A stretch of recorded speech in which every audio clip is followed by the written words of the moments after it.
नमस्कार विद्यार्थी मित्रांनो, मी रवी आपलं आरंभ MPSC करिअर अकादमीमध्ये स्वागत करतो.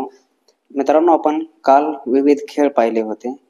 त्यानंतर आता आपण पुढे पाहूयात त्या संबंधित पुरस्कार, जे की खूप प्रसिद्ध असतात आणि ते प्रत्येक खेळाडूला, प्रशिक्षकाला, अशा विविध खेळाडूंना देखील पुरस्कार दिले जातात. तर त्या प्रत्येकाची माहिती आपण यामध्ये घेणार आहोत.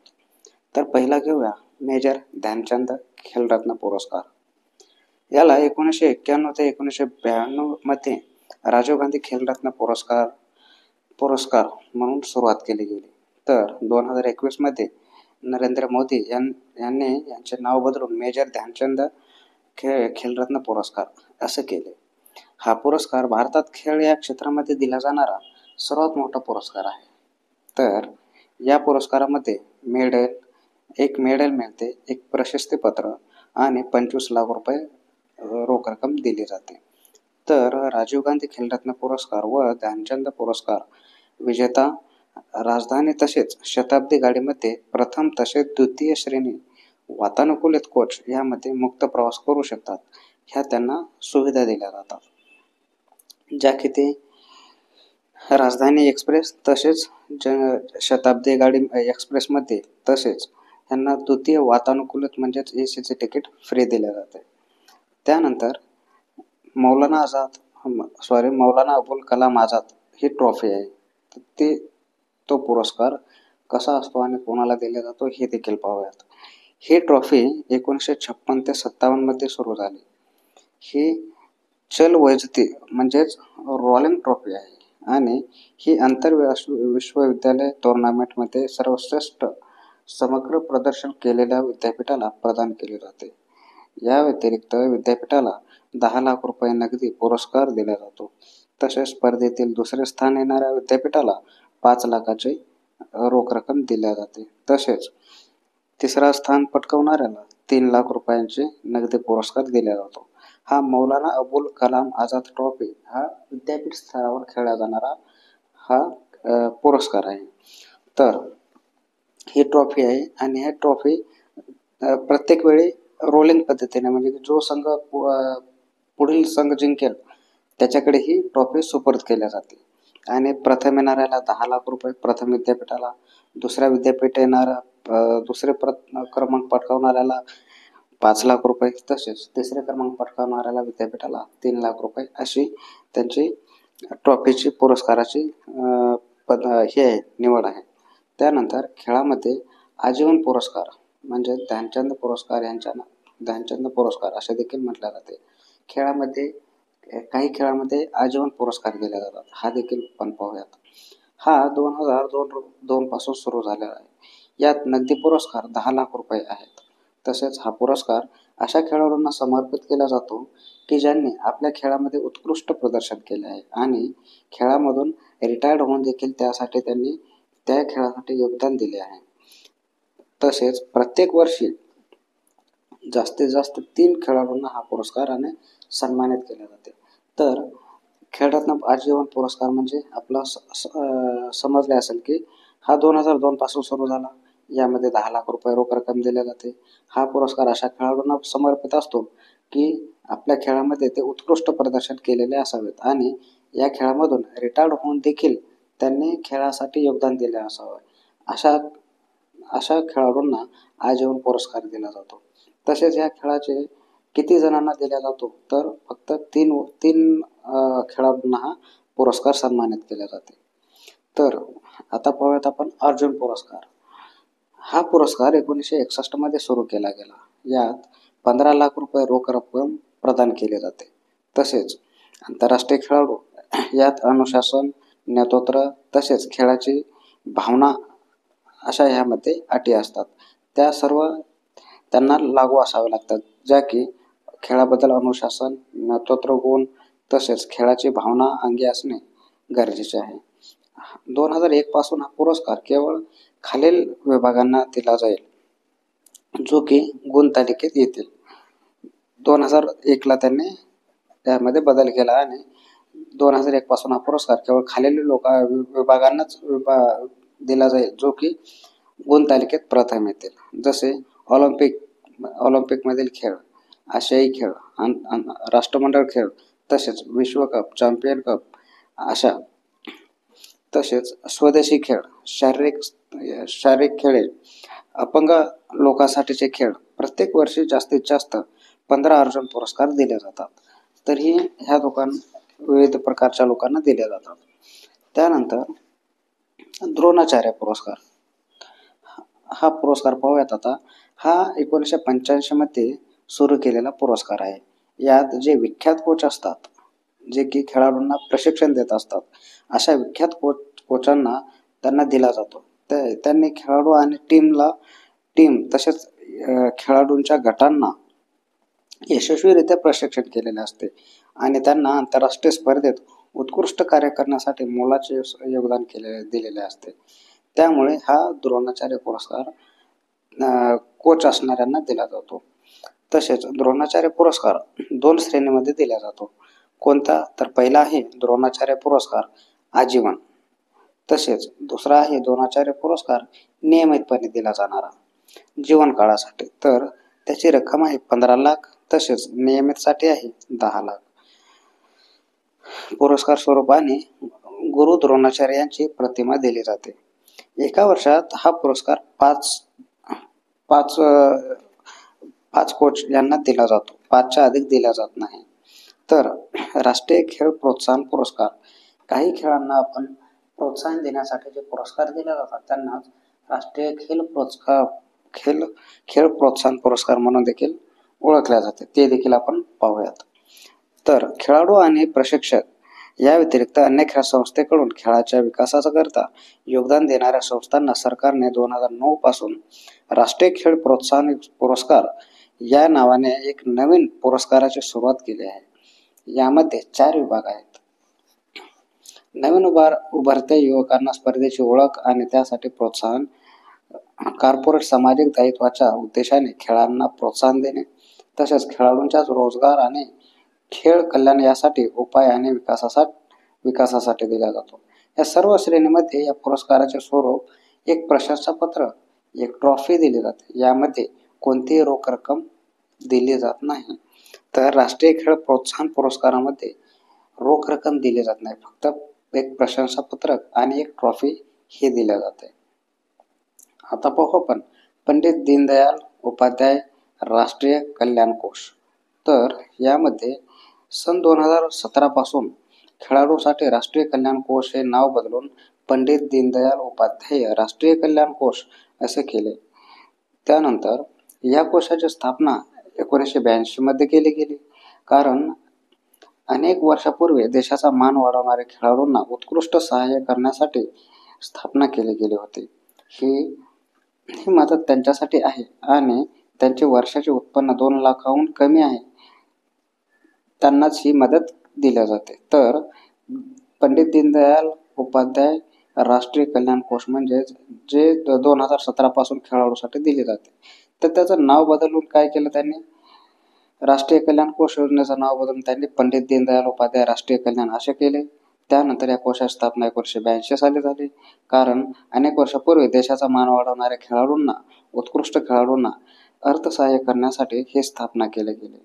तसेच त्यांच्या राष्ट्रीय उत्पन्न 2 लाखापेक्षा ज्यांना कमी आहे त्यांना हा पुरस्कार किंवा ही मदत, आर्थिक मदत. तर मित्रांनो, अशा प्रकारे महत्त्वाचे पुरस्कार आपण पाहिलेले आहेत. तर आपण पाहूया आंतरराष्ट्रीय खेळामध्ये विजेता खेळाडू आणि त्यांच्या प्रशिक्षकांना विशेष पुरस्काराने त्यांना प्रोत्साहन दिले जाते. तर त्याच्यामध्ये खेळ कोणता आहे, खेळाचे नाव आणि पदकांना दिलं जाणारं जे मानधन आहे किंवा त्यांना विशेष पुरस्काराच्या रूपामध्ये जी रोख रक्कम दिल्या जाते ती कोणत्या पद्धतीने जाते, किती असते, ते देखील आपणास माहिती असणे गरजेचे असते. तर मी ते देखील तुम्हाला एकदम पूर्णतः माहिती देण्याचा प्रयत्न करतो आणि ती सर्वतः आपण पाहूयात ऑलिम्पिक पासून. तर पहिला आहे ऑलिम्पिक खेळ. तसेच त्याच्यामध्ये सुवर्ण पदक जिंकणाऱ्याला 75 लाख रुपये, रौप्य पदक जिंकणाऱ्याला 50 लाख रुपये आणि कांस्य पदक जिंकणाऱ्याला 30 लाख रुपये अशी पुरस्काराची रक्कम दिली जाते. तर आशियाई खेळामध्ये 30 लाख सुवर्ण पदक पटकावणाऱ्याला, 20 लाख रौप्य पदक तसेच 10 लाख कांस्य पदक जिंकणाऱ्याला. राष्ट्रमंडळ खेळामध्ये 30 लाख सुवर्ण पदक जिंकणाऱ्याला, 20 लाख रजत पदक म्हणजेच रौप्य पदक जिंकणाऱ्याला तसेच कांस्य पदक जिंकणाऱ्याला 10 लाख रुपये दिले जाते. आता काय पाहू आपण, विश्वकप जे वर्ल्ड कप म्हणतो आपण, तो 4 वर्षानंतर आयोजित केला जातो.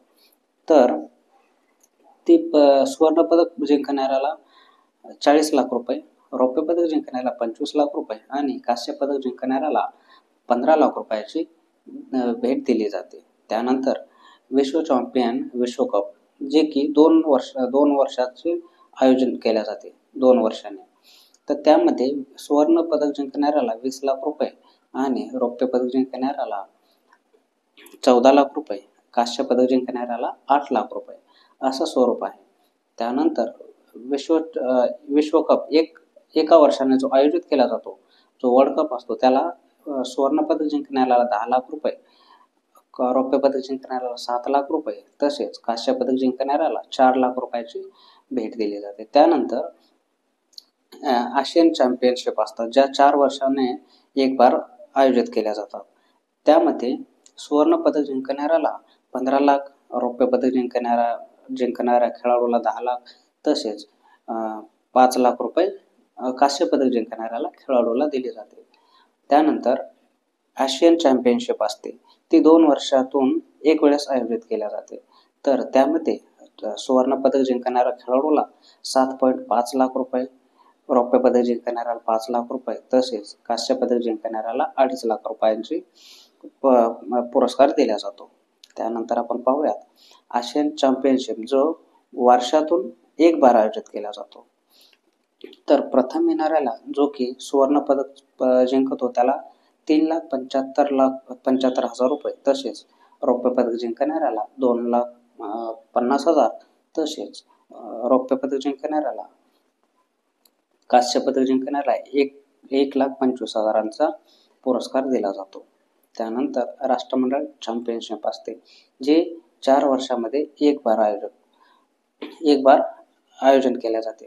तर ते सुवर्ण पदक जिंकणाऱ्याला 15 लाख, रौप्य पदक जिंकणाऱ्याला 10 लाख तसेच कांस्य पदक जिंकणाऱ्या खेळाडूंना 5 लाखाचं बक्षीस दिले जाते.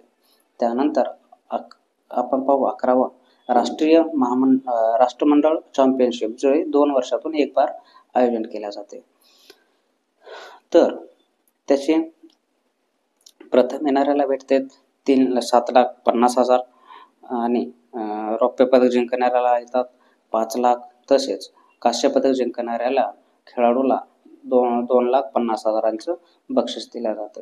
त्यानंतर राष्ट्रमंडळ चॅम्पियनशिप जी वर्षातून एक बार आयोजन केल्या जाते ह्याच्या ट्रॉफीचं, तिला सुवर्णपदक जिंकणाऱ्या खेळाडूंना 3.75 लाख रुपये तसेच रौप्य पदक जिंकणाऱ्याला 2.5 लाख रुपये आणि कांस्य पदक जिंकणाऱ्याला 1,25,000 इतकी रक्कम दिली जाते.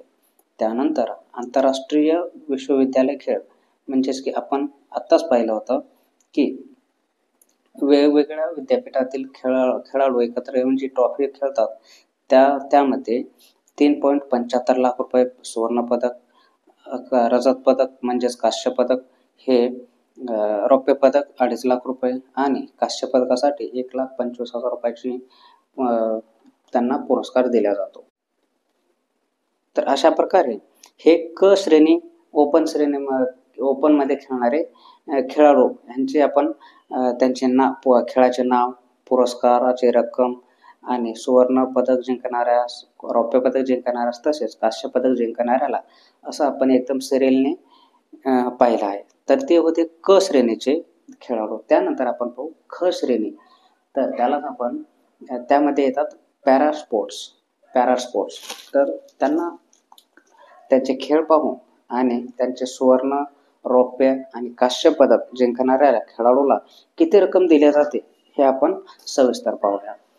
तर पॅराऑलिम्पिक गेम्समध्ये त्यांना मिळते सुवर्ण पदक जिंकणाऱ्याला 15,75,000 तसेच रौप्य पदक 50, कांस्य पदक 30.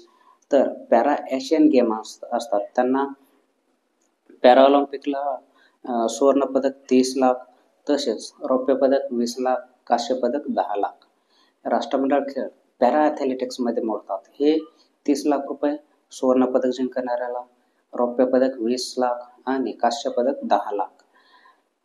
तर IPC वर्ल्ड कप तसेच चॅम्पियनशिप 2 वर्षामध्ये एकदा होते. तर ती सुवर्ण पदक जिंकणाऱ्याला 20 लाख भेटतात, रौप्य पदक जिंकणाऱ्याला 14 लाख, तसेच कांस्य पदक जिंकणाऱ्या खेळाडूला 8 लाख रुपयांची पुरस्कार दिला जातो. तसेच IPC वर्ल्ड कप चॅम्पियनशिप वर्षातून एकदा आयोजन केले जाते. तर त्याचे सुवर्ण पदक आहे 10 लाख, रौप्य पदक आहे 7 लाख, तसेच कांस्य पदक आहे 4 लाखाचे पुरस्कार. हे आहे पॅराऑलिम्पिक्सशी संबंधित.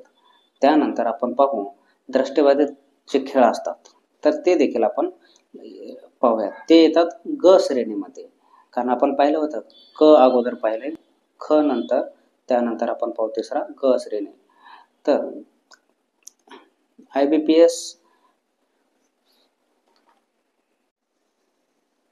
IBSA वर्ल्ड चॅम्पियन हा खेळ आहे. त्याला सुवर्ण पदकाला मिळतात. सुवर्ण पदक जिंकणाऱ्याला 10 लाख रुपये, तसेच रौप्य पदक जिंकणाऱ्याला 7 लाख, तसेच कांस्य पदक जिंकणाऱ्या खेळाडूंना 4 लाख रुपयाची भेट दिली जाते. तसेच आता आपण पाहू घ क्रमांक, जो की 4था नंबर आहे. तर ते जे कानाने बहिरे असतात त्यांच्यासाठी असते. त्यांच्यासाठी खेळ असतो बधिर ऑलिम्पिक खेळ म्हणून त्यांच्यासाठी. तर सुवर्ण त्यांच्यासाठी आहे 15 लाख, रौप्य पदक 10 लाख, तसेच कांस्य पदकाची किंमत आहे 5 लाख रुपये. तर आता पाहू आपण ड. तर श्रेणी विशेष ऑलिम्पिक असते ही. तर त्यामध्ये प्रतियोगिता म्हणजे खेळाचे विशेष ऑलिम्पिक असते. त्यामध्ये प्रथम येणाऱ्याला 5 लाख, सुवर्ण पदक जिंकणाऱ्याला 5 लाख, रौप्य पदक 3 लाख आणि कांस्य पदक 1 लाख अशी पुरस्काराची विभागणी केली जाते. त्यानंतर श्रेणी दृष्टिबाधिता म्हणजेच की जे आंधळ्यांसाठी जे असते त्यांच्याबद्दल देखील पुरस्कार वितरित केला जातो. आणि दृष्टिबाधित क्रिकेट विश्वकप असतो, जे की 4 वर्षामध्ये आयोजित केला जातो. 4 वर्षातून एकदा आयोजित करतात त्याचे. तर त्याला पुरस्कार दिला जातो, सर्वांना मिळून दिला जातो. ते 5 लाखाचा आहे. तर अशा वेगवेगळ्या खेळाडूंना कोणकोणते राशी कशा प्रमाणे वितरित केल्या जाते ते आपण एकदम डिटेलमध्ये घेतलेलं आहे, की जे की वेगवेगळ्या पुस्तकातून आपण लोसेंटमधून ते एकत्र करून, तसेच आता आपण करंट अफेअरमध्ये हे ह्यांना जोडूनच आपण पुढं करंट अफेअरमध्ये देखील ॲड करणार आहोत. तर त्यामुळे हे एक पूर्णतः सविस्तर ह्या एका ऑडिओमध्ये आम्ही पूर्ण कव्हर करण्याचा प्रयत्न करत आहोत. आता पाहू आपण खेळामध्ये उत्कृष्ट प्रदर्शन केलेल्या खेळाडूंना पेन्शन योजना लागू झाली आहे. या योजनेची सुरुवात 1994 पासून केलेली आहे. या योजनेनुसार हे खेळाडू जे की भारतीय आहेत, ज्यांनी ऑलिम्पिक खेळामध्ये, विश्वकपमध्ये, तसेच आशियाई खेळामध्ये, राष्ट्रमंडळ खेळामध्ये आणि पॅराऑलिम्पिक खेळामध्ये सुवर्ण पदक, रौप्य पदक, कांस्य पदक असे पदक जिंकलेले आहेत. परंतु ज्यांचे वर्ष 30 वर्ष वय झालेले आहे, तर त्यांना रिटायर झालेले आहेत अशा खेळाडूंसाठी जीवनभर पेन्शन म्हणून सरकारने लागू केलेली योजना आहे. तर ते पेन्शन कशी असते ते देखील आपण, पेन्शन किती लाखामध्ये, हजारामध्ये, पेन्शनचा दर काय आहे ते देखील आपण पाहूयात. तर पॅराऑलिम्पिक खेळामध्ये पॅराऑलिम्पिक विजेता जो असतो त्याला 20,000 रुपये प्रतिमाह. ऑलिम्पिक विश्वविजेता जो असतो, सुवर्ण पदक ज्याने जिंकतो त्याला 16,000 रुपये. तसेच ऑलिम्पिक आणि आशियाई खेळामध्ये विश्वकप रौप्य आणि कांस्य पदक जो जिंकतो त्याला 14,000 रुपये. तर आशियाई राष्ट्रमंडळ पॅरा आशियाई खेळामध्ये सुवर्ण पदक जो जिंकतो त्याला 14,000 रुपये पेन्शन म्हणून दिल्या जाते. त्यानंतर आशियाई राष्ट्रमंडळ खेळ, पॅरा आशियाई खेळ याच्यामध्ये रौप्य आणि कांस्य जे जिंकतात त्यांना 12,000 रुपये म्हणून महिना पेन्शन म्हणून सुरू केलेले आहे. तर अशा प्रकारे रिटायर झाल्यानंतर देखील, म्हणजे की खेळाडूचे वर्ष 30 वर्ष वय व्हायला पाहिजे, त्या खेळाडूंना शासनाने 1994 पासून ही योजना चालू केलेली आहे. तर 2018 पासून ह्या पुरस्काराचे म्हणजेच की पेन्शनचा दर डबल करण्यात आलेला आहे, म्हणजे दुहेरी करण्यात आलेला आहे. आता मित्रांनो पाहू आपण पुढील खेळ आणि संस्था ह्या खूप महत्त्वाच्या बाबी आहेत आणि प्रत्येक परीक्षेला ते विचारल्या जातात. बँकेची परीक्षा असो, पोलीस भरती असो, राज्यसेवा, कंबाईन अशा वेगवेगळ्या परीक्षेला देखील हे प्रश्न आलेले आहेत. त्यांची स्थापना कुठं झालेली आहे, त्यांचे मुख्यालय कुठे आहे आणि त्या खेळ कोणता प्रसिद्ध आहे. तर ह्या वेगवेगळ्या बाबी आहेत. तर भारताचे प्रमुख ज्या मुख्य खेळ आहेत त्यांच्या संस्था पाहूया कुठे कुठे आहेत. तर भारतीय खेळ प्राधिकरण, त्याला साई असे म्हटले जाते. भारतीय खेळ प्राधिकरण साई असं म्हटले जाते. ते 1984 ची स्थापना आहे. त्याचं मुख्यालय दिल्लीला आहे. त्यानंतर भारतीय क्रिकेट नियंत्रण बोर्ड म्हणजेच आपलं आवडतं BCCI, भारतीय क्रिकेट नियंत्रण बोर्ड 1958ला त्याची 28ला स्थापना आहे. त्याची स्थापना आहे मुंबईमध्ये. BCCIची स्थापना मुंबईमध्ये आहे, ते 1928ला. त्यानंतर हॉकीची स्थापना 2009 मुंबईमध्ये. आणि अखिल भारतीय फुटबॉल महासंघ, त्यालाच AIFF, अखिल भारतीय फुटबॉल महासंघ AIFF असं म्हटलं जाते. तर त्याची स्थापना 1937ची आणि मुख्यालय आहे त्यांचं दिल्लीमध्ये. तर भारतीय ऑलिम्पिक संघ, त्यालाच AIO असं देखील म्हटलं जाते. 1927ची स्थापना आहे, तर त्याचं मुख्यालय दिल्ली येथे आहे. अखिल भारतीय टेनिस संघ, त्यालाच AIAAA असं देखील म्हटलं जाते. त्याची स्थापना आहे 1920ची आणि त्याचं मुख्यालय आहे दिल्ली येथे. भारतीय बॅडमिंटन संघ 1934ची स्थापना आहे, मुख्यालय आहे दिल्ली येथे. तर अखिल भारतीय शतरंज महासंघ म्हणजेच बुद्धिबळ महासंघ, अखिल भारतीय बुद्धिबळ महासंघ 1951 मध्ये स्थापना आहे. तर त्याचं मुख्यालय आहे चेन्नई येथे. तर भारतीय बॉक्सिंग महासंघ, त्याचं स्थापना आहे